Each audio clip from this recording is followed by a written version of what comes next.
খুলে সকলে পড়ি কালিমাতুশ শুকর আলহামদুলিল্লাহ। দরুদ ও সালাম পড়ছি বিশ্ব সৃষ্টির প্রধানতম আকর্ষণ, সমস্ত নবী রাসূলগণের মাথার মুকুট, সাইয়্যিদুনা ওয়া ইমামুনা ওয়া হাবিবুনা ওয়া কুদওয়াতুনা ওয়া রাসূলুনা মুহাম্মাদুর রাসূলুল্লাহ সাল্লাল্লাহু আলাইহি ওয়াসাল্লামের উপরে আল্লাহ পাক দরুদ ও সালামগুলোকে কবুল আর মঞ্জুর করুক, সকলে বলি আমিন। আজকে যারা আমরা এখানে এসেছি, বসেছি, আল্লাহ পাক আমাদেরকে সুযোগ করে দিয়েছে। এমন একটি সময় এখন, যে সময়ে আল্লাহ রাব্বুল আলামিন বিশ্ব নবী, নবীকুলের সম্রাট মুহাম্মদ সাল্লাল্লাহু আলাইহি ওয়াসাল্লামকে পৃথিবীতে প্রেরণ করবেন। প্রেরণের পূর্বে এই পৃথিবীতে বাদশা আব্রাহা যখন চিন্তা করলো, আজকের যে মক্কাতুল মুকাররমা, যে কাবা, সে কাবাকে যখন সে মুছে দেওয়ার নিকৃষ্ট সিদ্ধান্ত গ্রহণ করলো, আল্লাহ রাব্বুল আলামিন এই সময়ে সেই বাদশা আব্রাহাকে তার দলবল সহ কাবা চত্বরে আল্লাহ পাক নিশ্চিহ্ন করে দিলেন। আল্লাহু আকবার। আল্লাহ রাব্বুল আলামিন বিশ্ব নবী পৃথিবীতে আসবেন।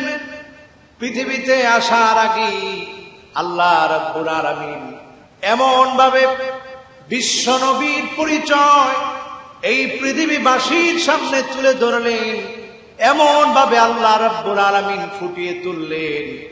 আব্রাহা যখন আল্লাহর ঘরকে আক্রমণের জন্য আসলো, আল্লাহর ঘরের সামনে আসার পরে আল্লাহ রাব্বুল আলামিন আব্রাহার ওই বাহিনীকে এমন ভাবে আল্লাহ পাক নিশ্চিহ্ন করে দিলেন, এই পৃথিবীতে যারা কাবার বিরুদ্ধাচরণ করবে তাদের জন্য আল্লাহ পাক সাক্ষী বানায় দিলেন। জোরে বলি আল্লাহু আকবার।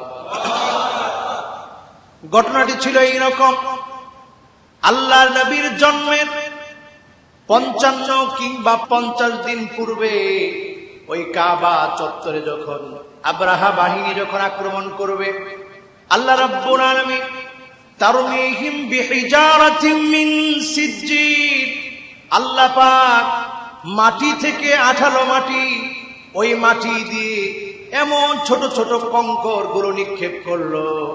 ওই নিক্ষিপ্ত কঙ্কর গুলোর কারণে এমন ভাবে আব্রাহার তার বাহিনীর উপরে যখন আক্রমণ হলো, আবাবিল যাকে যাকে পাখি যখন আক্রমণ করলো, আল্লাহ রাব্বুল আলামিন ওই আক্রমণের মধ্য দিয়ে আব্রাহার নাম নিশানাকে পৃথিবী থেকে মুছে দিলেন। জোরে বলি আল্লাহু আকবার।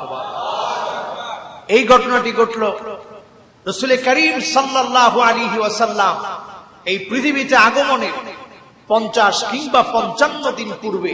এই পৃথিবীর ইতিহাসে এমন একটি ঘটনা এই পৃথিবীতে ঘটল, যার মধ্য দিয়ে সেই সময়ে যারা ছিল তাদের মধ্যে কোনো দিন ধর্ম ছিল না। এদেরকে বলা হয় আহলু ফাতরা।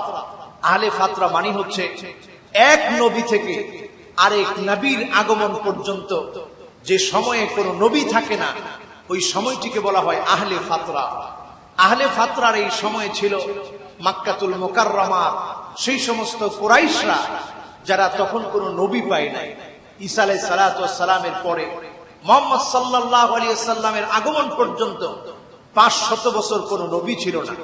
ওই 500 বছরে আহলে ফাতরার যে সমস্ত মানুষগুলো ছিল, তারা ইবাদত বন্দেগী করত তাদের ইচ্ছে মতো। সেই ইবাদত বন্দেগী অবস্থায় যখন আল্লাহর ঘরটি ধ্বংস করার জন্য আব্রাহা তার বাহিনী সহ আসলো, সেই আব্রাহা এবং তার বাহিনী আক্রমণ করার যখন চিন্তা করলো, চেষ্টা করলো, 70টি হাতি, কোন রেওয়ায়েতে এসেছে 12টি হাতি, কোন রেওয়ায়েতে এসেছে 14টি হাতি, হাতির একটি বহর নিয়ে 60,000 সৈন্যবাহিনী নিয়ে যখন আব্রাহা আল্লাহর ঘরটির সামনে আসলো, আল্লাহ রাব্বুল আলামিন ঝাঁকে ঝাঁকে পাখি প্রেরণ করে দিলেন। আর ওই পাখির ঠুটে একটি, দু পায়ের মধ্যে দুটি। বর্তমান পৃথিবীর বিজ্ঞান বলে ইলেকট্রন, প্রোটন এবং নিউটন, নিউক্লিয়াস, এই 3 শক্তির মাধ্যমে পারমাণবিক বোমা তৈরি হয়ে থাকে।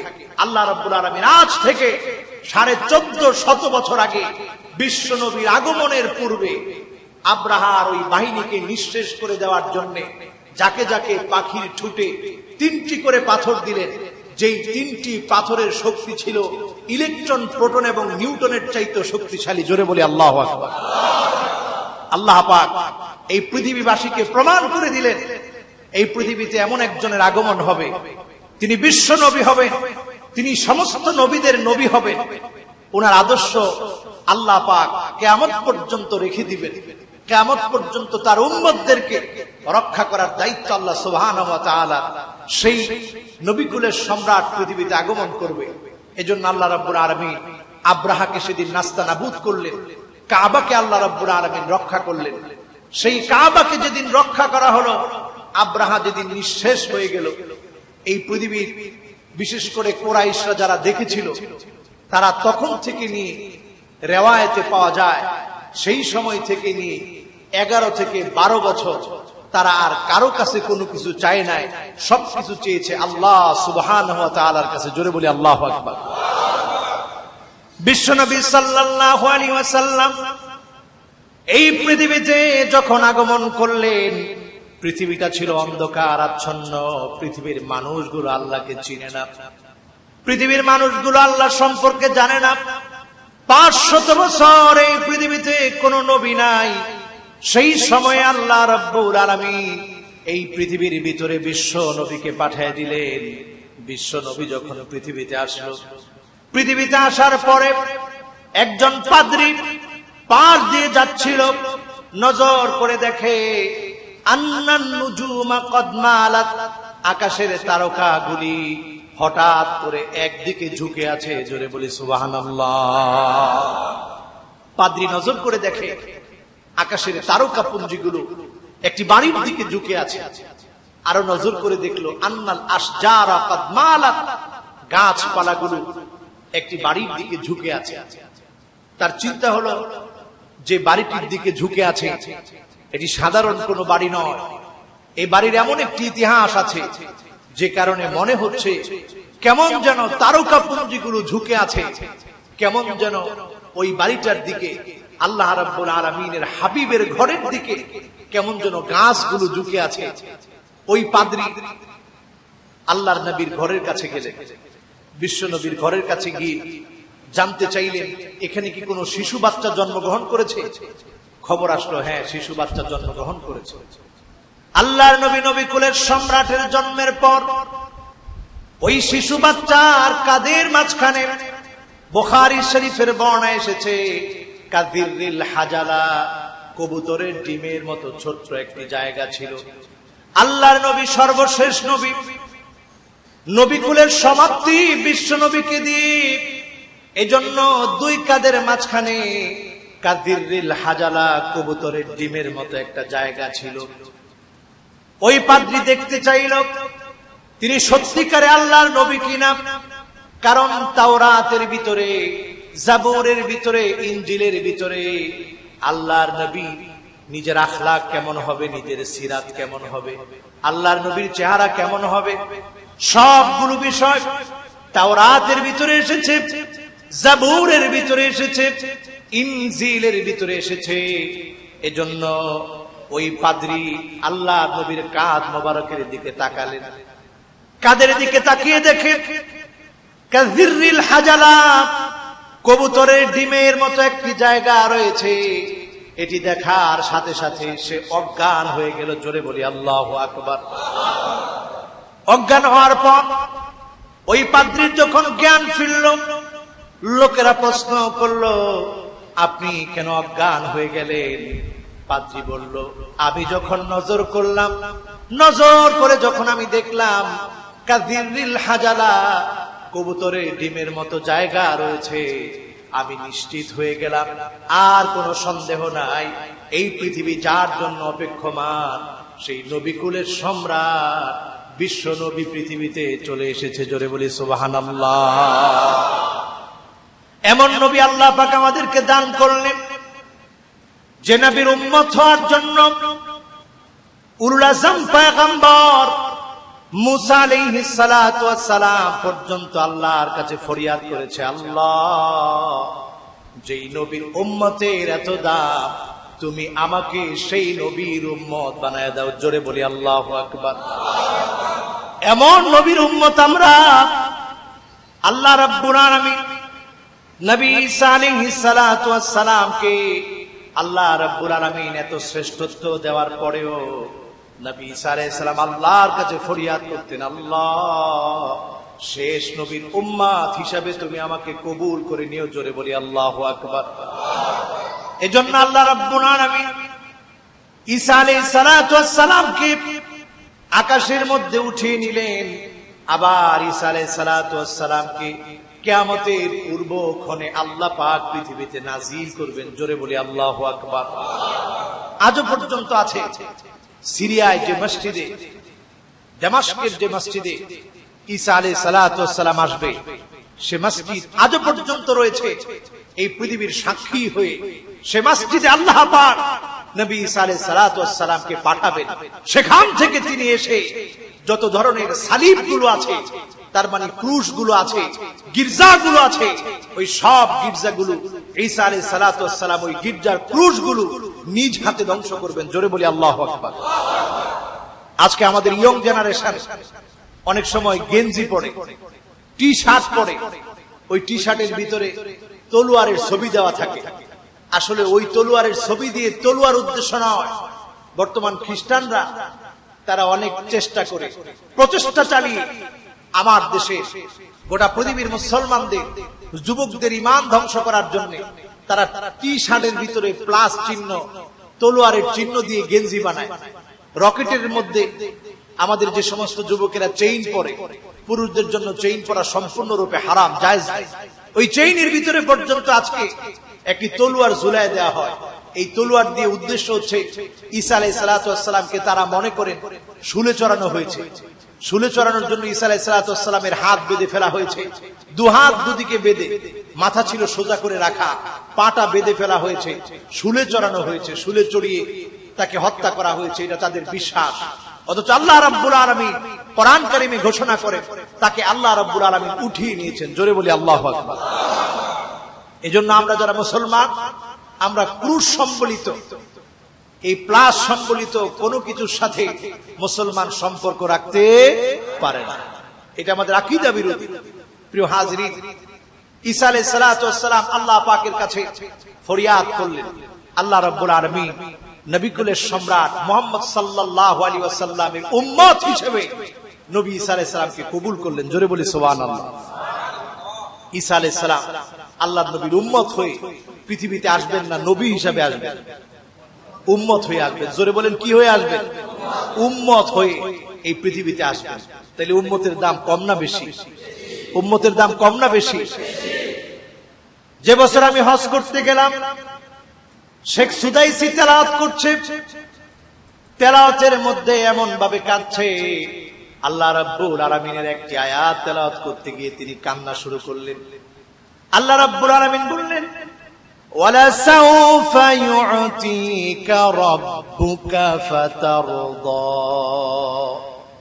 এই আয়াত তেলাওয়াত করতে গিয়ে, সূরা দুহার এই আয়াত তেলাওয়াত করতে গিয়ে মক্কাতুল মুকাররমার ইমামগণ কেঁদে ফেলেন। কেঁদে কেঁদে বারবার তেলাওয়াত করেন, তারপরেও কান্না থামে না। এই আয়াতের ভিতরে ইমাম সাহেবরা কাঁদেন কেন? এজন্য কাঁদেন, আল্লাহ রাব্বুল আলামিন আয়াত যখন নাজিল করলেন, ওয়ালা সাউফা ইউতিকা রাব্বুকা ফাতারদা, এই আয়াত নাজিল হওয়ার পর আল্লাহর নবী বেলাল রাদিয়াল্লাহু তাআলা আনহুকে ডেকে বললেন, সাহাবীরা রে, হে বেলাল, আমার সাহাবীদেরকে খবর দাও। সাহাবীদেরকে খবর দেওয়া হলো। বেলাল রাদিয়াল্লাহু তাআলা আনহু ঘোষণা করলেন, সাহাবীরা হাজির হয়ে গেল। আল্লাহর নবী এবার সাহাবীদেরকে ডেকে বললেন, সাহাবীরা রে, এমন একখানা আয়াত আল্লাহ রাব্বুল আলামিন নাজিল করেছে, আল্লাহ পাক নাকি আমার কলিজা ঠান্ডা করে দিবেন। জোরে বলি সুবহানাল্লাহ। আল্লাহ রাব্বুল আলামিন নাকি আমার কলিজা ঠান্ডা করে দিবেন। সাহাবীরা, তোমরা কি জানো আমি নবীর কলিজা কখন ঠান্ডা হবে? সাহাবায়ে কেরাম কেঁদে ফেললেন, বললেন, ইয়া রাসূলুল্লাহ, আল্লাহু ওয়া রাসূলুহু আ'লাম, আল্লাহ আল্লাহর রাসূলই ভালো জানেন। আল্লাহর নবী বললেন, সাহাবীরা রে, তোমরা তো জানো না, ওয়ালা আরদা ওয়া ওয়াহিদুম মিন উম্মতি ফিন্নার, আমার একজন গুনাহগার উম্মত যদি আল্লাহর জাহান্নামের আগুনে জ্বলে, আমি নবীর কলিজা কশিন কালেও ঠান্ডা হবে না। এই হচ্ছে নবী কুলের সম্রাট, এই হচ্ছে আল্লাহর নবী, যার হৃদয় ঠান্ডা হবে তখন যখন আল্লাহর নবী প্রত্যেকটা উম্মাত আল্লাহর জান্নাতে চলে যাবে। জোরে বলি সুবহানাল্লাহ। এজন্য উম্মতের দাম এত বেশি। আল্লাহ পাক শেষ নবীর উম্মত করে যাদেরকে পৃথিবীতে পাঠালেন, এটি আমাদের শ্রেষ্ঠ পরিচয়। আমরা বিশ্ব নবীর উম্মত। বিশ্ব নবীর আগমনের পূর্বের এই সময়ে আল্লাহ পাক এই পৃথিবীতে আব্রাহাকে ধ্বংস করে দিয়ে আল্লাহ পাক প্রমাণ করে দিলেন সমস্ত ক্ষমতা, সব ক্ষমতা একমাত্র কার? আল্লাহ সুবহানাহু ওয়া তাআলা। এজন্য আল্লাহ রাব্বুল আলামিন যুগ যুগ ধরে এই কথার প্রমাণ রাখতে চান, যারাই আল্লাহ রাব্বুল আলামিনের বিরুদ্ধাচরণ করেছে, তাওহীদের বিরুদ্ধাচরণ করেছে, তাওহীদের বিরুদ্ধে দাঁড়িয়েছে, যত বড় ক্ষমতাশীল হোক না কেন, সেই আব্রাহা থেকে শুরু করে, নমরুদ থেকে শুরু করে, ফেরাউন থেকে শুরু করে, হামান থেকে শুরু করে, কারুন থেকে শুরু করে, আল্লাহ পাক কোন অবাধ্যাচারীকে ছেড়ে দেন নাই। ঠিক না বেঠিক? আল্লাহ পাকের একটি নিয়ম হচ্ছে, তিনি ছাড় দেন কিন্তু তিনি ছেড়ে দেন না, তিনি সময় দেন কিন্তু কাউকে ধরা থেকে ছাড়েন না। ঠিক না বেঠিক? এজন্য প্রিয় হাজরিন, আল্লাহ রাব্বুল আলামিন এই সময় আমাদেরকে, এই পৃথিবীবাসীকে আল্লাহ পাক জানিয়ে দিতে চাচ্ছেন, আল্লাহর রাসূলের আদর্শের দিকে তোমরা আসো। সত্যিকারের উম্মত যদি আমরা না হই, সেদিন আল্লাহর নবী শাফাআত থেকে আমরা মাহরুম হব। বিশ্ব নবী দুনিয়াতে আল্লাহর কাছে কোনো কিছু চান নাই, আল্লাহর কাছে চেয়েছে, আল্লাহ তুমি আমার উম্মত গুলাকে জান্নাতি বানায় দিও। জোরে বলি সুবহানাল্লাহ। হযরত আয়েশা থেকে বর্ণনা, মুসালসাল এমন 6টা মাস ছিল বিশ্ব নবীর ঘরে তেমন কোনো খাবার নাই। বিশ্ব নবীর ঘরে একদিন চুলা জ্বললে আরেকদিন চুলা জ্বলতো না, একদিন খাবার থাকলে আরেকদিন বিশ্ব নবীর ঘরে কোনো খাবার ছিল না। বিশ্ব নবী 6টি মাস ধরে কষ্ট করলেন। এই কষ্ট শুধুমাত্র কেবলমাত্র এই উম্মতদের দিকে তাকিয়ে করেছেন। বিশ্ব নবী টাকার কোনো অভাব ছিল না, সম্পদের অভাব ছিল না। সম্পদ তিনি কি চাবেন, সম্পদ কি চাইবেন? হাদিস শরীফ সাক্ষী, আল্লাহর নবী বলেন, লাউ আরাতু, যদি আমার মনটা চায়। আরবিতে কুলতু বলতে পারতেন, আল্লাহর নবী বলতে পারতেন লাউ কুলতু, যদি আমি বলি। এটা বলেন লাউ কুলতু, এটা বিশ্বনবী উচ্চারণ করেন নাই। বিশ্বনবী বলেছেন লাউ আরাতু, আমার মুখে বলার দরকার নাই, শুধু যদি অন্তরটা চাইতো, তাহলে মক্কা আর মদিনায় যত পাহাড় গুলো আছে সব সোনার রূপা হয়ে আমি নবীর ডান আর বাম দিক দিয়ে চলা শুরু হয়ে যেত। সুবহানাল্লাহ। এত বড় সম্পদ যে নবীকে আল্লাহ পাক দিলেন, তিনি সম্পদের ভিখারি ছিলেন না, তিনি সম্পদ কামনা করেন নাই।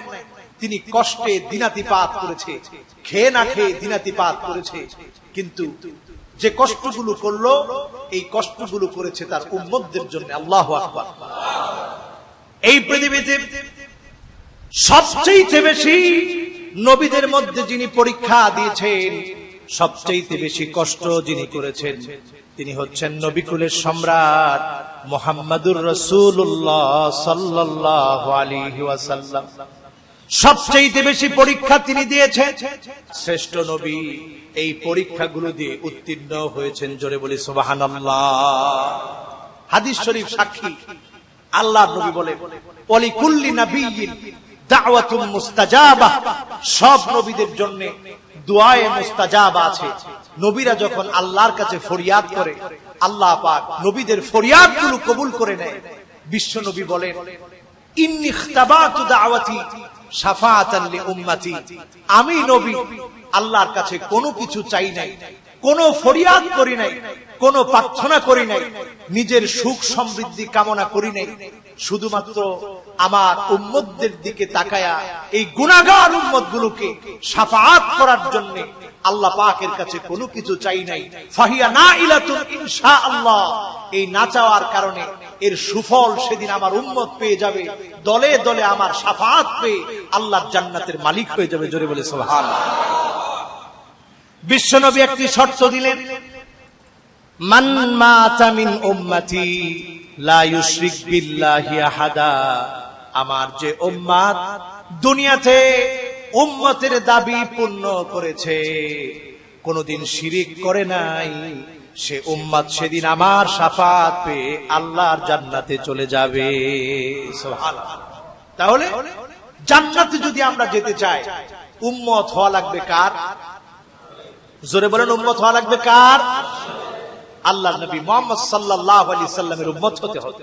এখন উম্মত হবেন কেমনে? উম্মত হতে হবে এইভাবে, ফানজুর আম্মান তাখুযুনা দীনাকুম, লক্ষ্য করো কার কাছ থেকে তোমরা দ্বীন নিচ্ছ।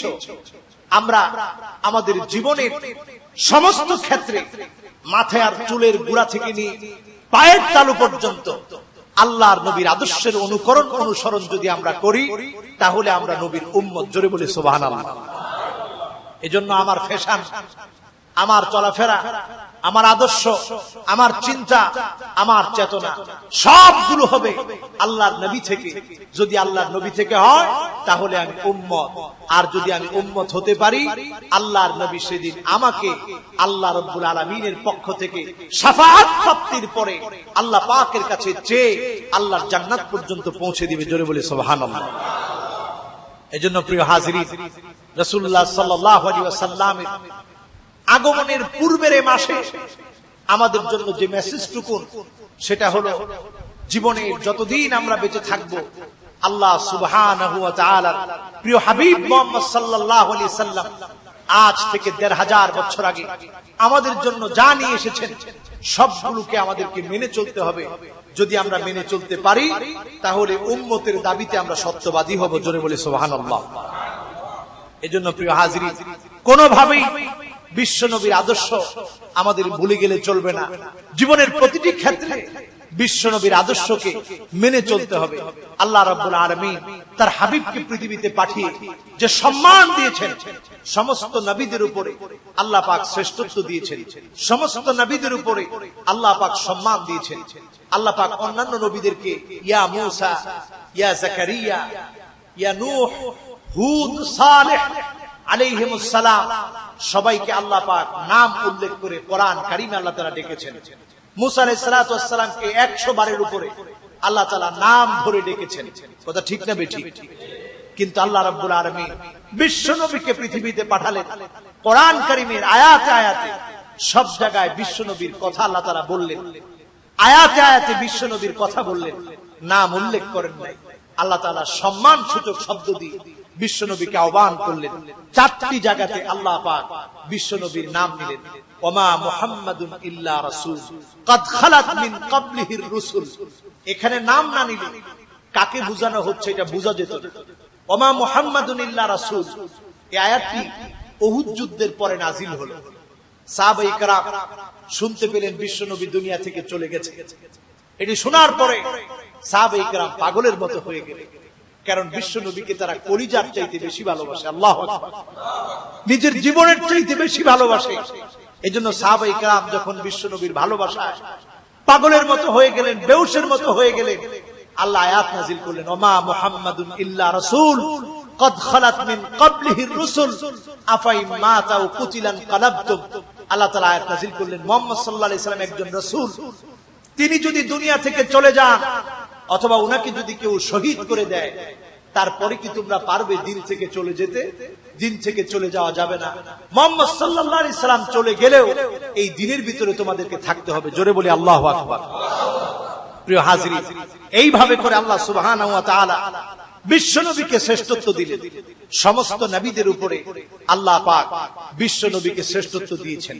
এরপর আল্লাহ রাব্বুল আলামিন আয়াত নাযিল করলেন, মা কানা মুহাম্মাদুন আবা আহাদিন মির রিজালিকুম ওয়ালাকিন রাসূলুল্লাহি ওয়া খাতামান নাবিয়্যিন।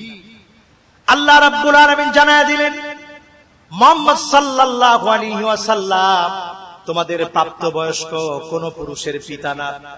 মুহাম্মদ সাল্লাল্লাহু আলাইহি ওয়াসাল্লাম প্রাপ্তবয়স্ক কোন পুরুষের পিতা তিনি নন, বরং মুহাম্মদ সাল্লাল্লাহু আলাইহি ওয়াসাল্লাম আল্লাহ রাব্বুল আলামিনের সর্বশেষ খাতামুন নবিয়্যিন। জোরে বলি সুবহানাল্লাহ।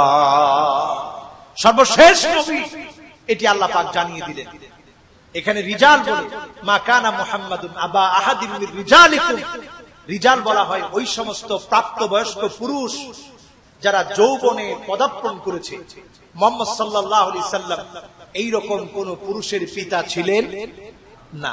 এরকম কোন পুরুষের পিতা ছিলেন, ওনার যে সন্তানরা ছিল 16 থেকে 17 মাসের ভিতরে আল্লাহ রাব্বুল আলামিন ওনার সব সন্তানদেরকে দুনিয়া থেকে উঠিয়ে এনে আল্লাহ পাক এমন নাতিদেরকে পাঠিয়েছিলেন যে নাতিরা ছিল আল্লাহ রাসূলের সবচেয়ে কাছের কলিজার টুকরা ইমাম হাসান এবং হুসাইনকে দিয়ে আল্লাহ পাক বিশ্ব নবীর যারা সন্তানগত হয়ে গেছে তাদের ভালোবাসাটুকু সব বিশ্ব নবী তার নাতিদেরকে দিয়েছে। জোরে বলি সুবহানাল্লাহ। এই সিদ্ধান্ত ছিল আল্লাহ পাকের যে বিশ্ব নবীকে আল্লাহ পাক কোন প্রাপ্তবয়স্ক পুরুষের পিতা বানাবেন না। কারণ যদি পিতা বানাতেন, নবীদের সন্তানেরা নবী হয়, বিশ্ব নবীর সন্তান যদি নবী না হয় তাহলে এটা কেমন হয়? এজন্য আল্লাহ পাক প্রাপ্তবয়স্ক কোন পুরুষের পিতা বিশ্ব নবীকে বানান। আমার ভাইরা, এখানেও আল্লাহ রাব্বুল আলামিন বিশ্ব নবী সরাসরি নাম ধরে বললেন। এরপর কোরআন কারীমে আল্লাহ তাআলা বললেন, ওয়াল্লাযীনা আমানু ওয়া আমিলুস সালিহাত ওয়া আমানু বিমা নুযিলা আলা মুহাম্মাদ। ঈমান আনার বিষয়টি আপনি শুধুমাত্র ঈমান এনেছেন এটা দাবি করলে আপনি ঈমানদার মুমিন হয়ে যাবেন না। আল্লাহ পাক বলছেন, ঈমান আনার পরে তোমার কাজ হচ্ছে তোমাকে আমলে সালেহ করতে হবে, নেক কাজ করতে হবে। বিমা নুযিলা আলা মুহাম্মাদ, মুহাম্মদ সাল্লাল্লাহু আলাইহি সাল্লামের উপরে যা অবতীর্ণ হয়েছে তার উপরে যদি ঈমান না আনো তাহলে তুমি মুমিন হতে পারবে না। এই কয়েকটি জায়গাতে আল্লাহ সুবহানাহু ওয়া তাআলা বিশ্ব নবীর নাম নিলেন। সর্বশেষ মুহাম্মাদুর রাসূলুল্লাহ ওয়াল্লাযীনা মাআহু, এখানেও মুহাম্মদ সাল্লাল্লাহু আলাইহি ওয়াসাল্লামের নাম নিলেন। এছাড়া সব জায়গাতে বিশ্ব নবীর নাম না নিয়ে সম্মান সূচক অভয় দিয়ে আল্লাহ পাক আয়াতের মধ্যে বিশ্ব নবীর নাম বুঝালেন। এর দ্বারা বিশ্ব নবীর সম্মানকে আল্লাহ তাআলা বাড়ায় দিলেন। জোরে বলি সুবহানাল্লাহ। আল্লাহ রাব্বুল আলামিন বিশ্ব নবীকে পৃথিবীতে পাঠিয়ে অন্যান্য সব নবীদের উপরে এমন সম্মান দিয়েছেন। অন্যান্য নবীদেরকে আল্লাহ পাক কিতাব দিয়েছেন আর বিশ্ব নবীর উপরে কিতাব দিয়েছেন। যেখানে বিশ্ব নবী গিয়েছে ওইখানে আল্লাহ কিতাবকে পাঠিয়ে দিয়েছেন। জোরে বলি সুবহানাল্লাহ। বিশ্ব নবী হেরা গুহায় কিতাব, আল্লাহর কোরআন, জিবরাইল আলাইহিস সালাতু ওয়াস সালাম কিতাব নিয়ে হেরা গুহায় চলে গেলেন। বিশ্ব নবী যখন আল্লাহ নবীর ঘরে, আল্লাহ রাব্বুল আলামিন কিতাবকে সেখানে পাঠিয়ে দিলেন। বিশ্ব নবী যখন তায়েফে গেলেন, আল্লাহ রাব্বুল আলামিন কিতাবকে তায়েফে পাঠিয়ে দিলেন। বিশ্ব নবী যখন মদিনায় গেলেন, আল্লাহ রাব্বুল আলামিন কিতাবকে মদিনা পর্যন্ত পাঠিয়ে দিলেন। জোরে বলি সুবহানাল্লাহ। অন্যান্য নবীরা কিতাবের জন্য আল্লাহ পাকের কাছে ফরিয়াদ করেছে। নবী মুসা আলাইহিস সালাতু ওয়াস সালাম তুর পাহাড়ের উপরে 40 দিন ধ্যানমগ্ন থেকে লম্বা সময় আল্লাহর কাছে ফরিয়াদ করে কিতাব অর্জন করেছে, কিতাব পেয়েছে। আল্লাহ রাব্বুল আলামিন এই নবীকে, নবী কুলের সম্রাটকে আল্লাহ পাক যেখানে তিনি গিয়েছেন জিবরাইল আলাইহিস সালাতু ওয়াস সালামকে সেখানে পাঠায়া কোরআনকে আল্লাহ পাঠিয়ে দিয়েছেন। জোরে বলি সুবহানাল্লাহ। অন্য নবীদের কাছে জিবরিল আলাইহিস সালাতু ওয়াস সালামকে 4 বার, 5 বার, 10 বার, 15 বার পাঠিয়েছে। আর হাদিস সাক্ষী বিশ্ব নবীর কাছে জিবরিলকে আল্লাহ পাক 24,000 বার পাঠিয়েছে। জোরে বলি আল্লাহু আকবার। সমস্ত নবী কুলের সম্রাট বিশ্ব নবীকে আল্লাহ পাক এইভাবে শ্রেষ্ঠত্ব দিয়েছেন। কোরআনের একটি আয়াত নাজিল হলো, ইন্না হাযা লাশাইউন উজাব। এই আয়াত নাজিল হওয়ার পর আরবের কাফেররা সুযোগ পেয়ে গেল। তারা চিন্তা করলো লাশাইউন আজীব হওয়ার কথা, উজাব কেন হলো? আরবের কাফেররা সুযোগ পেয়ে গেল, এখানে তো আজীব হওয়ার কথা, উজাব কেন হলো? এর অর্থ হচ্ছে এটি একটি আশ্চর্যজনক বিষয়, এটি একটি আশ্চর্যজনক ঘটনা। এই কথা যখন নাজিল হলো, আরবের কাফেররা আশ্চর্য হয়ে গেল। আল্লাহর নবী চিন্তা করলেন, বিশ্ব নবী চিন্তা করলেন, এটার উত্তরটা কেমনে দিব। উত্তরটা দেওয়ার জন্য আল্লাহর কাছে ফরিয়াদ করলেন। আল্লাহ পাক জিবরিলকে পাঠিয়ে দিলেন। হযরত জিবরিল এসে বলল, ইয়া রাসূলুল্লাহ, এ কথার উত্তর কি আমি নিজে প্রদান করব না আরবের শ্রেষ্ঠ পণ্ডিত প্রদান করবে? আল্লাহ নবী যখন এই কথা জিজ্ঞাসা করলেন, আল্লাহ নবী একবার বসতে বলা হলো, আরেকবার উঠতে বলা হলো। বৃদ্ধ মানুষ, তাকে যখন একবার বসতে বলা হলো, আরেকবার উঠতে বলা হলো, এইভাবে যখন কয়েকবার ব্যায়াম করানো হলো, সে নিজের জবানে পড়তে লাগলো, ইন্না হাযা লা শাইউন উজাব। আপনার কাছ থেকে ফিরদের কাছে পরিষ্কার হয়ে গেল, এই কোরআনটা আর কারো কিতাব নয়। এই কোরআনটা কার কিতাব? আর কার কিতাব হতে পারে? যিনি এই বিশাল বিজ্ঞান দান করেছেন, সাহিত্য দান করেছেন, সবকিছু আল্লাহর কোরআনের ভিতরে আল্লাহ তাআলা দিয়েছেন। এই কিতাবটি আর কারো কিতাব না, এই কিতাবটা হচ্ছে আল্লাহ সুবহানাহু ওয়া তাআলার কিতাব। জোরে বলি সুবহানাল্লাহ। এইভাবে করে আল্লাহ রাব্বুল আলামিন বিশ্ব নবীকে এই পৃথিবীতে শ্রেষ্ঠত্ব দিয়েছেন। সবকিছুর উত্তর আল্লাহ পাক এই কোরআনের ভিতরে দিয়েছেন। বিশ্ব নবী আল্লাহর কাছে কোনো কিছু চান নাই, দুনিয়ার সুখ সমৃদ্ধি না চেয়ে আল্লাহ পাকের কাছে চেয়েছেন, আল্লাহ তুমি আমার উম্মত গুলাকে, আল্লাহ তুমি আমার উম্মত গুলাকে জান্নাত মুখী করো। হযরত আয়েশা সিদ্দিকা রাদিয়াল্লাহু তাআলা আনহা বলেন, গভীর রাতে বিশ্ব নবীর জবানের সামনে আমি যখন আমার কান টানিয়ে যেতাম, আমি শুনতাম বিশ্ব নবী সেজদায় পড়ে পড়ে ফরিয়াদ করে কান্দে আর বলে, আল্লাহুম্মা উম্মতি, আল্লাহুম্মা উম্মতি।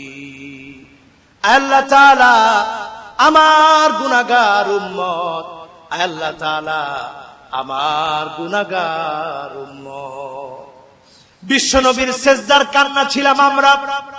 বিশ্ব নবীর দুঃখময় জীবনে সমস্ত ফরিয়াদে ছিলাম আমরা। বিশ্ব নবী সর্ব অবস্থায় আমাদের কথা বলেছে। জীবনে কোনোদিন তিনি ভালো কোনো কিছু আল্লাহর কাছে চায় নাই, নিজের জন্য ভালো কোনো কিছু চায় নাই, ভালো ঘর বাড়ি চায় নাই। হযরত ওমর রাদিয়াল্লাহু তাআলা আনহু বিশ্ব নবীর ঘর মোবারকে একদিন প্রবেশের অনুমতি চাইলেন, প্রবেশ করার জন্য অনুমতি পাইলেন। অনুমতি পেয়ে যখন প্রবেশ করলেন, নজর করে দেখে আল্লাহ নবী চাটাইয়ের মধ্যে শুয়ে আছে। চাটাই থেকে যখন উঠেছে, বুখারী মুসলিম সাক্ষী, চাটাই থেকে উঠার পরে বিশ্ব নবীর পিঠটা লাল হয়ে আছে। হযরত ওমর দেখে আর সহ্য করতে পারলেন না, চোখ থেকে পানি ছেড়ে দিলেন। ওমর কাঁদতেছে। আল্লাহ নবী বললেন, মা ইউবকিকা ইয়া ওমর, হে ওমর কোন জিনিস তোমাকে কাঁদায়, কেন তোমার চোখে পানি? হযরত ওমর বলে, ইয়া রাসূলুল্লাহ, কিসের অভাব আপনার, কিসের কারণে এত কষ্ট, এত যন্ত্রণা আপনার? আপনি চাটাইয়ের মধ্যে শুয়ে আছেন, চাটাইয়ের দাগ আপনার শরীরের ভিতরে পড়ে গেছে, এত কষ্ট কেন করে? আল্লাহ নবী বললেন, ওমর তুমি কেঁদো না, তোমার কান্না আমি নবীর অন্তরে সয় না। ওমর তুমি কেঁদো না। ওমর রাদিয়াল্লাহু তাআলা আনহু বললেন, ইয়া রাসূলুল্লাহ, রোম পারস্যের সম্রাটদের কি এমন আছে যেটা আপনার নাই? তারা রোমের সম্রাট, পারস্যের সম্রাট, এত সুখ শান্তি তারা করে, আপনি আল্লাহ নবী হয়ে এত কষ্ট কেন করবেন? এত কষ্ট, এত ক্লেশ, এত যন্ত্রণা কেন সহ্য করবেন? আল্লাহ নবী বললেন, ফালাহুমুদ দুনিয়া ওয়ালানাল আখিরাহ। ওমর তাদের জন্য শুধুমাত্র দুনিয়া, আর আল্লাহ রাব্বুল আলামিন আমি নবীর জন্য, আমার উম্মতদের জন্য আল্লাহ রাব্বুল আলামিন আখিরাতের দরজা খুলে দিবেন। জোরে বলি সুবহানাল্লাহ। বিশ্ব নবী এই আখিরাতের জন্য এত কষ্ট করে গেলেন, যন্ত্রণাকে সহ্য করলেন, এই সব সহ্য করেছে তার উম্মতদের জন্য। আজকে আমরা উম্মত জুমার নামাজে এসেছি। বিশ্ব নবীর সাহাবীদের চরিত্র ছিল এমন, সাহাবীদের চিত্রটা ছিল এমন, জুমার নামাজে যেমন 5 ওয়াক্ত নামাজে তেমন। জোরে বলি আল্লাহু আকবার। আমরা উম্মত, আমরা মুসলমান, দুঃখজনক সত্য 5 ওয়াক্তে নামাজে যেমন তেমন, জুমার নামাজে আমরা সবাই ঠিক আছি, ঠিক না বেঠিক? কিন্তু মুসলমান আমাদের চিত্র হওয়া দরকার ছিল 5 ওয়াক্ত নামাজেও আমরা যেমন, জুমার নামাজেও আমরা ঠিক তেমন, ঠিক না বেঠিক? জুমার নামাজ আল্লাহ তাআলা ফরজ করেছেন, ফজরের নামাজ আল্লাহ তাআলা নফল বানাইছেন। জোরে বলেন ফজরের নামাজটা কি? জোরে বলেন ফজরের নামাজটা কি? জোহরের নামাজটা কি? ফরজ। আসরের নামাজটা, তারপরে মাগরিবের নামাজ, এশার নামাজ, আর জুমার নামাজ। আজকে লোক কম না বেশি? তাহলে ইমানের দাবিতে আমরা সত্যবাদী না মিথ্যাবাদী?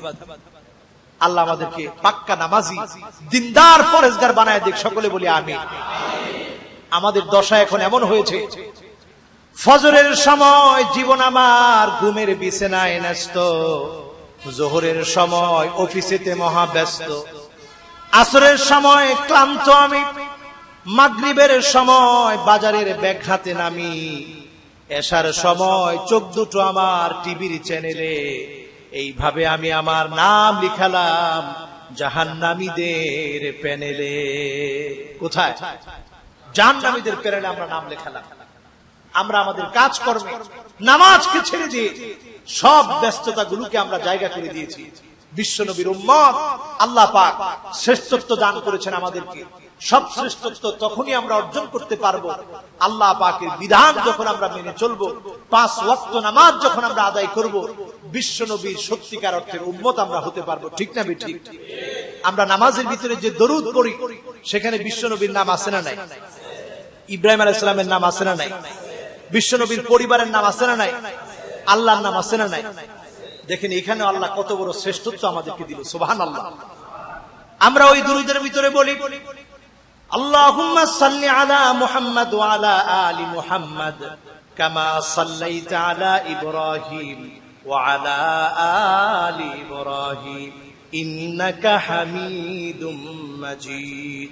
আল্লাহুম্মা বারিক আলা মুহাম্মাদ ওয়া আলা আলি মুহাম্মাদ কামা বারাকতা আলা ইব্রাহিম ওয়া আলা আলি ইব্রাহিম ইন্নাকা হামিদুম মাজিদ। আল্লাহর নবীর কথা আছে না নাই? তার পরিবারের কথা আছে না নাই? ইব্রাহিম আলাইহিস সালাতু ওয়াস সালামের কথা আছে না নাই? ইব্রাহিম আলাইহিস সালাতু ওয়াস সালামের পরিবারের কথা আছে না নাই? এরপর দেখুন 2 জায়গায় বলি হামিদুম মাজিদ। আল্লাহ তাআলা আপনি তো হামিদ, আপনি প্রশংসনীয়, আপনি মাজিদ, আপনি চিরসম্মানী। এভাবে করে আমরা হামিদুম মাজিদ, হামিদ বলি 2 বার, মাজিদ বলি 2 বার। কত হইল? জোরে বলেন কয়বার? ওইখানে 4 বার আল্লাহর নাম আমরা নিই, বিশ্ব নবীর নাম আমরা নিই, ইব্রাহিম আলাইহিস সালাতু ওয়াস সালামের নাম নিই। কত বড় বরকতপূর্ণ একটি দরুদ আল্লাহ পাক আমাদেরকে দান করলেন। অন্য কোন নবীর ক্ষেত্রে এমনটা আল্লাহ দেন নাই। জোরে বলি আল্লাহু আকবার। সব নবীর উপরে আল্লাহ তাআলা শ্রেষ্ঠত্ব দিয়েছেন। নবীরা আল্লাহর কাছে ফরিয়াদ করেছে, রব্বি শরহ লি সাদরি। মুসা আলাইহিস সালাম আল্লাহর কাছে বলেছে, হে আল্লাহ তুমি আমার বক্ষটাকে প্রশস্ত করে দাও, আল্লাহ আমার জেহন শক্তি বাড়ায় দাও, আল্লাহ তুমি বাকপটুতাকে ফুটিয়ে দাও। আর বিশ্ব নবীকে আল্লাহ তাআলা বলেন, আলাম নাশরাহ লাকা সাদরাক। নবী হে, আমি কি আপনার বক্ষকে প্রশস্ত করে দেই নাই? আমি কি আপনার বক্ষটাকে প্রশস্ত করি নাই? আমি কি আপনার বক্ষটাকে খুলে, আপনার সদরটাকে খুলে ওপেন হার্ট সার্জারি করে আমার জ্ঞান আমি দিয়ে দেই নাই? আল্লাহু আকবার। প্রিয় হাজিরিন, এজন্য বিশ্ব নবী তিনি নিরক্ষর ছিলেন। নিরক্ষর মানুষটাকে যিনি জ্ঞান দিয়েছেন তিনি কে? তিনি হচ্ছেন আল্লাহ সুবহানাহু ওয়া তাআলা। এমন জ্ঞান দিয়েছেন, এই পৃথিবীর জন্য একটি মিরাকেল, একটি এজাজ আল কোরআন আল্লাহ তাআলা দান করলেন। এজন্য উম্মতের দাবিতে আমরা যদি সত্যবাদী হতে চাই, বিশ্ব নবীর আদর্শ আমাদেরকে মানতে হবে। যদি আদর্শ মানি তাহলে আমরা উম্মত, যদি আদর্শ না মানি কিয়ামতের দিন আল্লাহর নবী আমাদেরকে চিনবেন। হাদিস শরীফ সাক্ষী, আল্লাহর নবী বলেন, কারা আমার শাফাত পাবে, তারাই কেবল আমার শাফাত পাবে। মান মাতা মিন উম্মতি লা ইউশরিক বিল্লাহি আহাদা।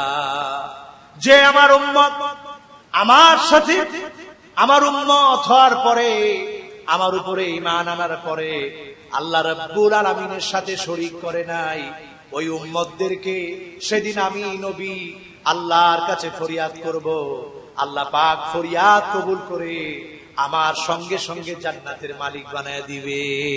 সুবহানাল্লাহ। সুতরাং প্রিয় হাজিরিন, যদি জান্নাতে যেতে চান বিশ্ব নবীর আদর্শ অনুসরণ করতে হবে, অনুকরণ করতে হবে। একমাত্র আদর্শের মানদণ্ডে আল্লাহ পাক যাকে আল্লাহ তাআলা শ্রেষ্ঠত্ব দিয়েছেন তিনি হচ্ছেন নবীকুলের সম্রাট মুহাম্মদ সাল্লাল্লাহু আলাইহি সাল্লাম। এজন্য আল্লাহ পাক বলেছেন, ওয়া ইন্নাকা লাআলা খুলুকিন আযীম, রাসূল হে এমন চরিত্র আপনাকে দিয়েছি, চরিত্রটা আযীম। আযীম বলা হয় ওই মহান চরিত্রকে, আইলা আরদালাহু ওয়ালা তাওয়িলা লাহু ওয়ালা মিথলা লাহু, যেই চরিত্রের সার্টিফিকেট যদি আপনি বিশ্লেষণ করতে যান, যার দৈর্ঘ্য প্রস্থ প্রশস্ততা আপনি লিখতে লিখতে শেষ হয়ে যাবে, কিন্তু কোনোদিন সেই চরিত্রকে বিশ্লেষণ করে শেষ করতে পারবেন না। জোরে বলি আল্লাহু আকবার।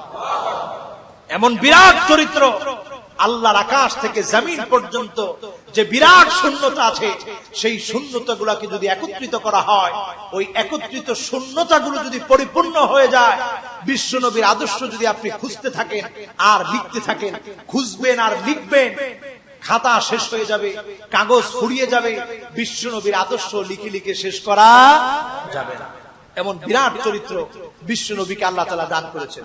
এজন্য পৃথিবীতে আল্লাহ রাব্বুল আলামিনের কোরআনের যেমন ব্যাখ্যা হয়েছে, তাফসীর হয়েছে, বিশ্বনবীর জীবনের ব্যাখ্যা, জীবনের ইতিহাস, এই পৃথিবীতে কত ইতিহাস লেখা হয়েছে, কিন্তু তারপরেও আজও পর্যন্ত কি লেখা বন্ধ আছে?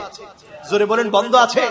বন্ধ নাই। কিয়ামত পর্যন্ত যারা এই মনীষী হবে, জ্ঞানী হবে, গবেষণা করবে, বিশ্বনবীর জীবনী থেকে নতুন নতুন বিষয়গুলো বের হয়ে আসবে। কেমন আচরণ ছিল বিশ্বনবী, একটা সাধারণ শিশু বাচ্চার সাথে কেমন আচরণ ছিল, স্ত্রীর সাথে তার কেমন আচরণ ছিল, সকলের সাথে তার কেমন ব্যবহার ছিল, একটা রাখালের সাথে পর্যন্ত তিনি কি সুন্দর আচরণ করতেন। এই আচরণগুলো পৃথিবীর ইতিহাসে সাক্ষী হয়ে থাকবে। আমরা যারা উম্মত, আমরা যদি বিশ্বনবীর আদর্শ অনুসরণ করি, তাহলে আমাদের জন্য নাজাত রয়েছে, মুক্তি রয়েছে। আজকের পৃথিবীতে মুসলমান মার খায়, নির্যাতন নিপীড়নের শিকার হয়, এর কারণ হচ্ছে বিমা কাসাবাত আইদিন নাস। আমরা আমাদের হাত দিয়ে অর্জন করেছি।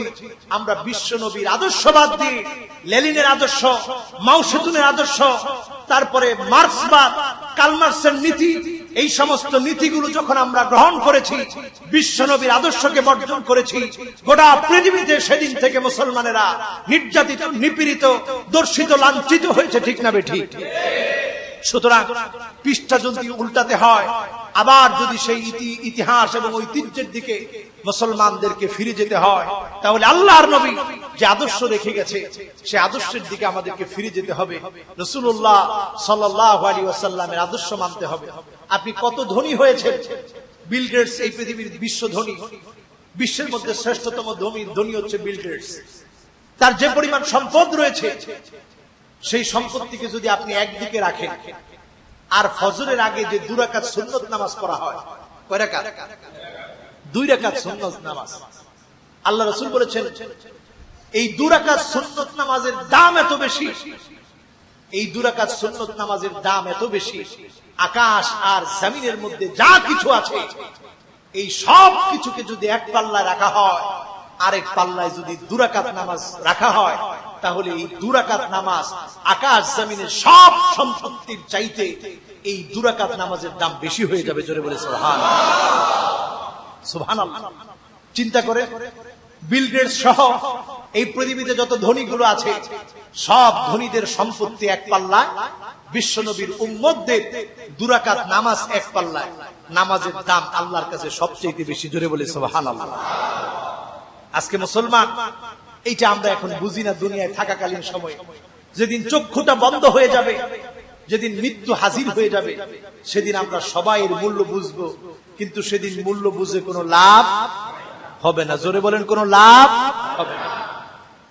সেদিন যদি আল্লাহ রাব্বুল আলামিনের কাছে গোটা পৃথিবী পরিমাণ স্বর্ণ রূপা দিয়ে যদি মুড়িয়ে আল্লাহ পাকের কাছে হাদিয়া দেওয়া হয়, মিলউল আরদি যাহাবান ওয়ালা বিফতাদা বিহি, স্বর্ণ আর রূপা দিয়ে যদি মুড়িয়ে আল্লাহ পাকের কাছে হাদিয়া দেওয়া হয়, একটা সেকেন্ডের জন্য আযাব সেদিন বন্ধ করা হবে না। জোরে বলি আল্লাহু আকবার। সুতরাং আযাব থেকে যদি বাঁচতে হয়, আল্লাহ পাকের জান্নাত যদি অর্জন করতে হয়, এখনই সময় নামাজের মাধ্যমে আল্লাহ জান্নাত অর্জন করতে হবে। জোরে বলি সুবহানাল্লাহ। বিশ্ব নবী যতগুলো আদর্শ রেখে গিয়েছেন, এর মধ্যে মৌলিক ফাউন্ডেশন হচ্ছে নামাজ। এই নামাজ যদি আমাদের ভিতরে থাকে, আল্লাহ পাক অশ্লীল, অনাচার, পাপাচার থেকে তার গোলামদেরকে হেফাজত করবে। এই জন্য যারা আজকে আমরা এসেছি, এ কথাকে আমরা ওয়াদা করতে পারি, ইনশাআল্লাহ যতদিন আমরা বাঁচবো 5 ওয়াক্ত নামাজ পড়ার চেষ্টা করব। আমরা কি রাজি আছি? কারা কারা রাজি? দুটি হাত তুলে আল্লাহকে দেখান। আল্লাহ আমাদেরকে কবুল মঞ্জুর করুক। সকলে বলি আমিন। সকলে হাত তুলুন। আমার মেহেরবানি করে আজকের আসর থেকে যারা নিয়ত করছিলেন নামাজ পড়বো না, এরকম পাক্কা নিয়ত অনেকজনের আছে না? জোরে কোন আছে না? একটু মনটারে ঘুরায়া নামাজের দিকে নিয়ে আসবে। এইটা হচ্ছে আমাদের জুমার আলোচনার ফায়দা, এইটা আমাদের মাহফিলের আলোচনার ফায়দা, এইটা আমাদের কোরআন হাদিসের আলোচনার ফায়দা। যদি আজকে আপনি মনটারে ঘুরায়া নামাজে আনতে পারেন, বুঝবেন আজকের ওয়াজ আপনার জন্য সার্থক হয়েছে। আল্লাহ পাক ওয়াজের সাথে আমলটাকে মিলায়া নাজাতের ব্যবস্থা করে দেন। সকলে বলি আমিন। সকলে জোরে সরে বলি আমিন। প্রাণ খুলে বলি আমিন। যদি মানতে পারেন নাজাত আছে, যদি না মানেন আল্লাহর কাছে জবাবদিহি করতে হবে। প্রিয় হাজিরিন, মনে রাখবেন কত মানুষের কথা আমরা মাইকের মধ্যে শুনি, আজকে অমুক বাড়ি অমুক জন ইন্তেকাল হয়ে গেছে, তার উপরে জানাজার নামাজ দাঁড়িয়ে যায়। কথা বলেন ঠিক কিনা? জোরে বলেন ঠিক কিনা? আল্লাহর নবী বলেন, সাল্লু ক্বাবলা আন তুসাল্লা আলাইহি। একদিন তোমার উপরে জানাজা দাঁড়ায় যাবে, তোমার উপরে জানাজার নামাজ হবে, আত্মীয় স্বজনের চোখগুলা সলমলে হয়ে যাবে, চোখের মধ্যে পানি চলে আসবে। কখনো তুমি সন্তান হয়ে বাবার জানাজায় দাঁড়ায় থাকবা, কখনো বা বাবা হয়ে সন্তানের জানাজায় দাঁড়ায় থাকবে, কখনো বা তুমি সন্তান হয়ে মায়ের জানাজার ভিতরে দাঁড়ায় যাবে, কখনো বা তুমি তোমার ভাইয়ের জানাজায় দাঁড়াবা, কখনো বা তুমি তোমার প্রতিবেশীর জানাজায় দাঁড়াবা, কখনো বা তুমি তোমার আপন ছোট ভাইটার জানাজায় দাঁড়াবা, কখনো বা তুমি তোমার স্ত্রীর জানাজার ভিতরে দাঁড়াবা। ওই যে তুমি জানাজার নামাজে দাঁড়ালা, ওই দাঁড়ানোর আগেই তুমি নামাজ পড়তে শিখো। জোরে বলি আল্লাহু আকবার। ওই যে জানাজা হয়ে যাচ্ছে, ওই জানাজা যেদিন দাঁড়ায় যাবে, চারপাশের লোকগুলার চোখে পানি, চারপাশের লোকগুলা কাঁদবে, কিন্তু যিনি শুয়ে আছে তিনি আর কোনদিন নামাজ পড়তে পারবে না। এজন্য বিশ্ব নবী বলেন, সাল্লু, ও আমার উম্মতেরা রে, নামাজ পড়ো, ক্বাবলা আন তুসাল্লা আলাইহি। তোমার উপরে নামাজ পড়ার আগে তুমি নামাজি হয়ে যাও। জোরে বলি আল্লাহু আকবার। প্রিয় হাজিরিন, আজকের এখানে যারা উপস্থিত হয়েছে, আপনাদের কাছে হাত জোর করে এই মিনতি আপনাদেরকে জানাই, মেহেরবানি করে আসরের নামাজ থেকে নিয়ে জীবনে যতদিন আমরা বাঁচবো, কেউ আমরা নামাজ ছেড়ে দিব না। রাজি আছি? রাজি আছি? আল্লাহ আমাদের অন্তরগুলাকে নামাজের নূর দিয়ে আল্লাহ পরিপূর্ণ করে দিক। সকলে বলি আমিন। ওয়া আখিরু দাওয়ানা আনিল হামদুলিল্লাহি রাব্বিল আলামিন।